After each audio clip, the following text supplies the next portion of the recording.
Hey, hello and welcome to Physics Solutions YouTube channel. Hope you all are having a good day. आज हम ओपैम से related कुछ important चीज़ें discuss करेंगे जो कि काफ़ी सिंपल और टू द पॉइंट हैं और एग्ज़ाम्स में डायरेक्ट पूछी जाती हैं।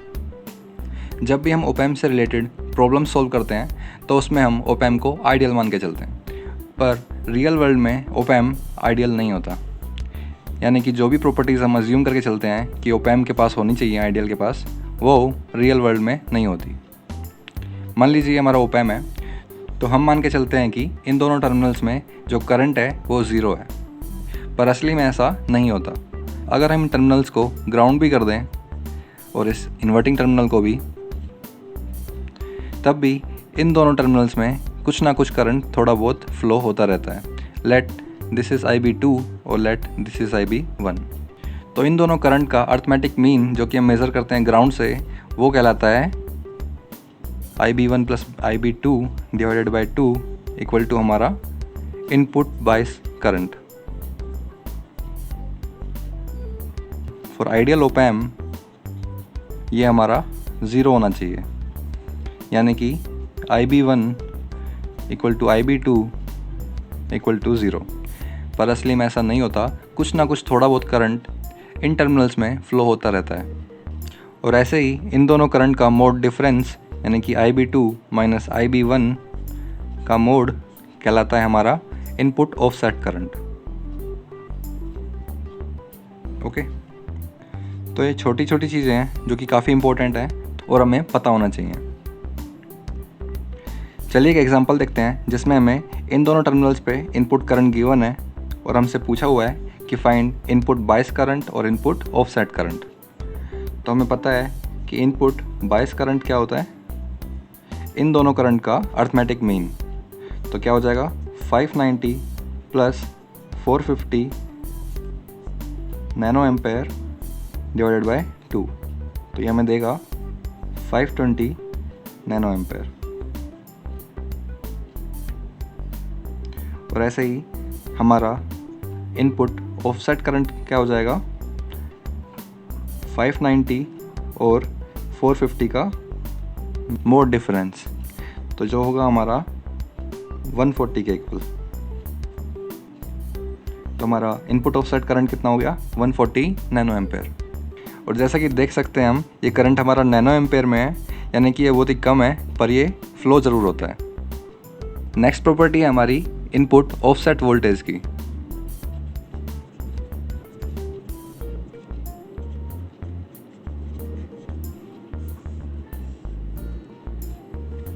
जो कि आइडियल के केस में ज़ीरो होता है। तो आइए देखते हैं प्रैक्टिकली ये कितना होता है।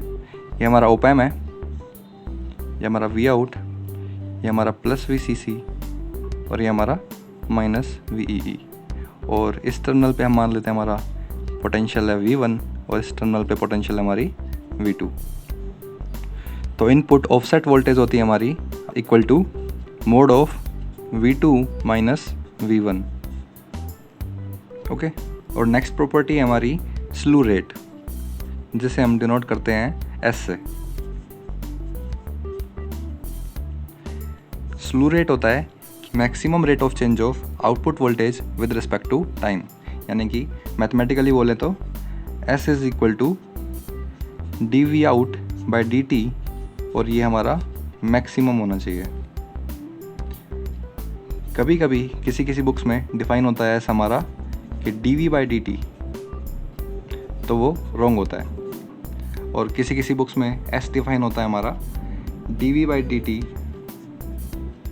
विद मोड, तो वो भी रॉन्ग होता है। करेक्ट डेफिनेशन होती है हमारी कि maximum rate of change of output voltage with respect to time.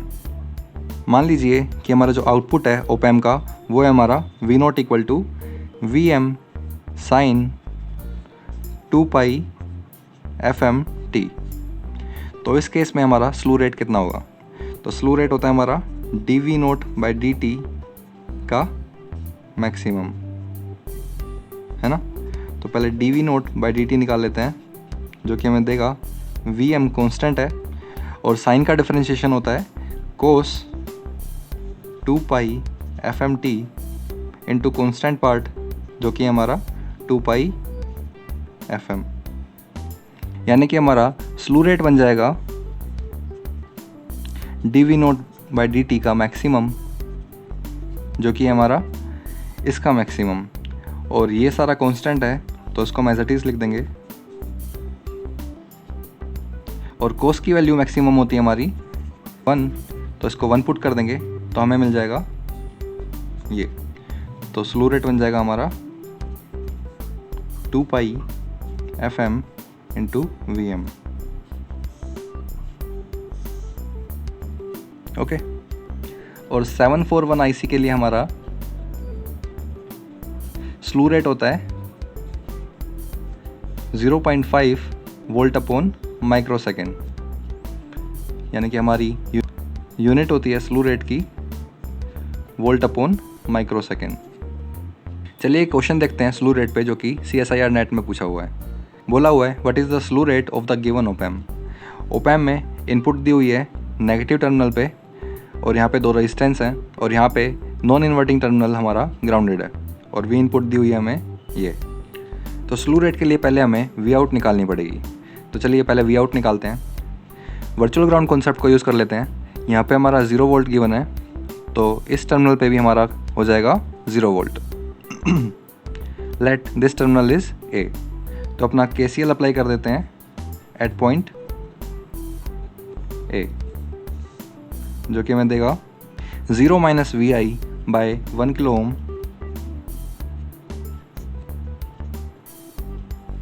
Plus 0 - Vout/5 kilo ohm equal to 0। तो इसे सोल्व कर देंगे, दोनों साइड 5 से मल्टीप्लाई कर देते हैं, तो हमें मिल जाएगा -5 VI - Vout इक्वल टू 0, यानी कि Vout is equal to -5 times V input, और V इनपुट हमें गिवन है ये, तो पुट कर देंगे Vout इज इक्वल टू -5 से मल्टीप्लाई कर देंगे तो हो जाएगा 150 कोस 2 पाई × 10⁻³ t। तो स्लू रेट होता है हमारा S इक्वल टू dV/dt का मैक्सिमम। तो dV/dt निकाल लेते हैं पहले, जो कि हमें देगा इसका डिफरेंशियल -150 इंटू कोस का डिफरेंशियल होता है नेगेटिव साइन 2 पाई × 10⁻³ t, और इंटू में कांस्टेंट पार्ट 2 पाई × 10⁻³ और यहाँ से हमें मिल जाएगा dV/dt is equal to minus minus plus 150 into 2 pi × 10⁻³ sine 2 pi × 10⁻³ t। अब स्लू रेट की डेफिनेशन अप्लाई कर देते हैं, यानी कि हमें इस चीज़ का मोड लेके मैक्सिमम निकालना पड़ेगा, जो कि हो जाएगा हमारा इस चीज़ का मैक्सिमम, और इस चीज़ का मैक्सिमम तब होएगा जब इस चीज़ का मैक्सिमम होगा, और साइन मैक्सिमम होता है हमारा 1, तो इसको 1 पुट कर देंगे तो S मिल जाएगा हमें 150 इंटू 2 पाई 300 पाई इंटू 10⁻³ और ये हो जाएगा 1, यानी कि हमारा स्लू रेट हो जाएगा 3 पाई इंटू 10⁻⁵, और इसकी यूनिट है अभी वोल्ट/सेकंड की। तो इसको वोल्ट/माइक्रोसेकंड में कन्वर्ट करने के लिए हमें इसको मल्टीप्लाई करना होगा 10⁻⁻6 से और डिवाइड करना होगा 10⁻⁻6 से। तो ये बन जाएगा हमारा 0.3 पाई इंटू वोल्ट/माइक्रोसेकंड। ठीक है, तो यह हो गया हमारा आंसर।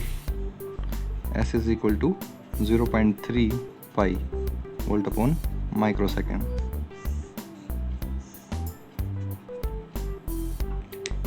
और एक और प्रॉपर्टी है ओप एम्प की, जो कि है कॉमन मोड रिजेक्शन रेशियो।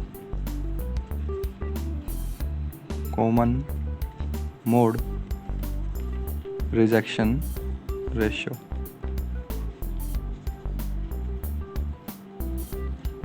तो ये सारी प्रॉपर्टीज़ प्रैक्टिकल ओप एम्प के लिए बता रहा हूँ मैं। मान लीजिए हमारा ओप एम्प है ये पॉजिटिव और नेगेटिव टर्मिनल, ये हमारी वी आउट, और ये हमारा इन्वर्टिंग टर्मिनल पे पोटेंशियल है V1 और ये हमारे नॉन इन्वर्टिंग टर्मिनल पे V2। ये हमारा प्लस VCC और ये हमारा माइनस VEE। तो कॉमन मोड रिजेक्शन रेशियो होता है हमारा AD upon ACM।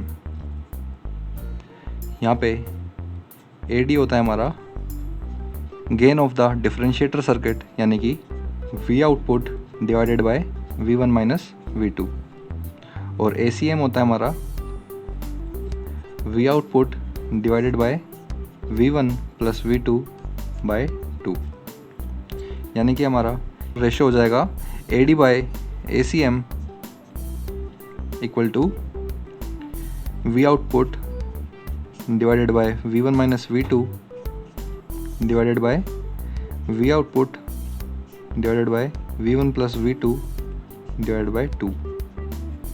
Okay, V out से V आउट कैंसिल हो जाएगा, ये बन जाएगा हमें V1 plus V2 by 2 V1 minus V2। और कभी कभी CMRR रेशो हमें डेसिबल यूनिट में पूछा हुआ होता है, तो उस केस में हमारा डेफिनेशन हो जाएगी CMRR ratio equal to 20 log base 10 into में AD बाय ACM।